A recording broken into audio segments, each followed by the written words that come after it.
Assalamualaikum semua. Hari ni saya nak kongsikanlah cara saya buat solok lada. Okey, jom kita tengok caranya. Okay, mula sekali saya nak tunjuk kita nak rebus ikan deh. Kita guna ikan selayar.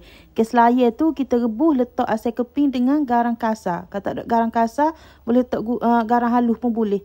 Lepas tu masukkan air tu jangan banyak. Masukkan sedikit sahaja deh. Lepas tu kita rebus ikan kita ni sampai dia masuk lagu ni lah. Ni saya tunjuk ikan yang dah masuk. Ni kalau nak goreng ke apa ni, semuanya kata sedap. Ni saya nak tunjuk bahan-bahan cara kita nak buat solok lada. Mestilah bahan utama dia kena ada lada solok. Ni bentuk ataupun rupa lada solok kita ni deh. Ni bahan-bahan orang kata inti dia lah. Inti lada solok kita ni. Ni ikan yang kita rebus tadi. Ada bawang merah, ada bawang putih sikit, halia sikit. Lepas tu ada telur. Lepas tu yang penting kelapa parut kena muda. Kalau guna kelapa parut tua dia tidak sedap. Sebab bila kita makan dia akan rasa bersepoh. Dia akan rasa berderai gitu. Macam kita makan kelapa parut tua lagu mana rasa dia deh. Memang tak sedap lah. Buat orang ambil santan. Ni kita nak buat inti kena guna kelapa parut muda. Ni lada solok kita ni kita kena belah-belah. Ni saya guna lada solok jenis buah kata buah, kalau orang Kelantan kata buah ketok-ketok. Buah yang pendek gitulah, macam buah yang reject. Tapi dia sedap lada solok yang macam saya tunjuk ni. Sebab ni lada solok buah kampung. Lada solok buah kampung ni dia rasa lebih pedas. Lepas tu kalau kita sipir pun dia tahan lama. Dia tidak mudah buruk. Jenis satu lagi tu buah dia kata panjang-panjang. Memang buah dia kalau kita tengok tu nampak menarik, nampak kata sedap. Tapi dia tak boleh tahan lama. Dia kalau kita sipir dia mudah nak berair, dia mudah nak buruk. Ni saya guna buah jenis kapung ni dia sedap. Aroma dia tu lagi wangi. Ni saya nak tunjuk bahan-bahan untuk inti dia. Inti untuk kita buat solok lada kita ni lah. Kita perlukan bawang merah. Bawang merah tu dia kena lebih daripada bawang putih. Macam bawang putih tu jangan masuk banyak. Dia tak sedap kalau kita letak banyak. Jadi kita letak dalam 1 ke 2 ulah sahaja deh. Halia pun letak sedikit juga. Halia lebih pun tidak sedap untuk buat solok lada ni. Ni kita akan tumbuk bahan-bahan kita ni bagi dia sebati lah. Bila kita tumbuk bagi dia hacur. Lepas tu saya nak masukkan lada hitam. Ni lada hitam kena letak juga. Sebab lada hitam dia ada aroma dia. Kalau tak letak memang tak sedap. Memang lada solok tu dia dah pedas. Tapi lada hitam ni wajib letak dalam lada solok. Lepas tu patutnya kita kena tumbuk lada hitam ni awal-awal. Supaya tak mengecik. Saya lupa nak tumbuk awal-awal. Jadi tak apalah kita tumbuk dah. Ni kita masukkan kelapa parut. Kelapa parut yang muda. Yang sedap lah kalau kita buat solok ni. Macam orang nak buat kuih apa semua kan. Sedap lah kita guna kelapa parut muda. Kalau yang tua tu memang tidak sedap. Ada biasa kalau orang jual dia guna kelapa parut tua. Kita makan kita rasa bersepoh. Memang orang kata guna kelapa parut tua lah. Memang tidak sedap dah. Ni saya tumbuk sikit-sikit sebab lesung kecil. Kalau lesung besar boleh kita tumbuk kata sekaligus. Sekali dengan ikan semua bahan ni. Tumbuk sampai dia hacur lah. Kalau macam awak tak ada lesung awak boleh guna blender kering tu. Mudah juga deh. Tapi nak sedap gak tumbuk dengan lesung lah.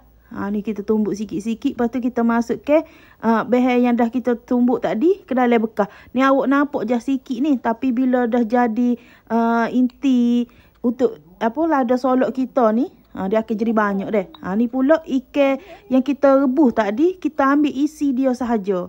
Ikan ni tak semestinya ikan selayar, ikan kembung pun boleh, ikutlah ikan apa deh.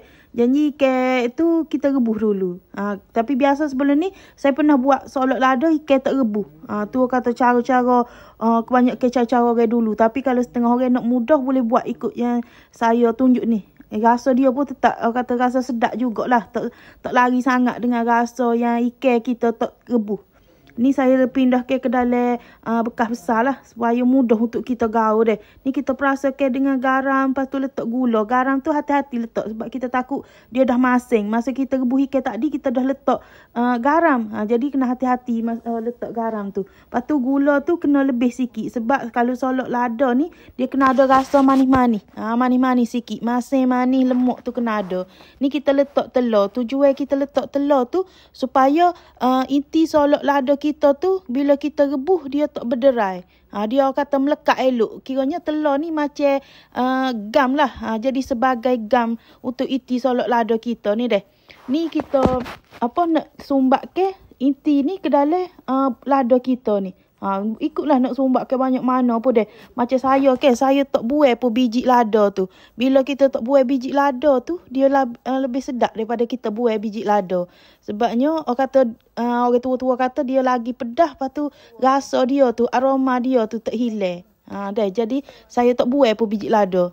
Kalau awak jenis nak buai pun tak apa. Tapi kalau nak buat niaga, lebih baik tak payah buai. Kalau kita buai tu kata jadi inti dia ni solok lada ni, jadi kita kena letak lebih lagi, kena letak banyak. Kalau dia ada lada tu, inti tu tak berapa banyak sangat kita letak deh. Sesuai lah kalau kita nak buat niaga, nak jual harga tidak berapa mahal. Ni kita letak penuh-penuh gini. Nak buat solok ni, tak semestinya kena ada lada solok lagu ni. Lada besar lah. Kalau di tempat saya, dia panggil lada besar deh. Tak semestinya dengan lada. Kalau ada petola ataupun buah tene, orang Kelantan kata, buah petola tu. Boleh buat buah petola. Sebelum ni saya pernah ada ajar cara buat dengan buah petola. Sama je, cuma gantikan dengan buah petola. Kalau nak tengok video yang tu, boleh tengok video saya yang lepas-lepas deh. Lepas tu satu lagi, kalau nak buat solok lada, jangan guna lada besar. Lada besar merah hijau yang ada jual tu. Yang keras tu, tak sedap kita guna hak tu. Sebab dia tak ada aroma. Lepas tu isi dia tu keras. Macam solok lada ni, bila kita rebus, dia akan lembut. Lada dia ni. Ni dah siap semuanya. Kita akan susung lah ke dalam periuk kita. Sebabnya saya nak rebus. Kalau macam awak tak si rebus, awak boleh je kukuh deh. Macam saya ni, hari ni saya nak rebus. Sebabnya kita nak rebus tu, kita akan letak santan. Nak rebus dia tak boleh letak air, kena letak santan. Sebabnya kita nak bagi dia rasa lebih lemuk lagi sedap.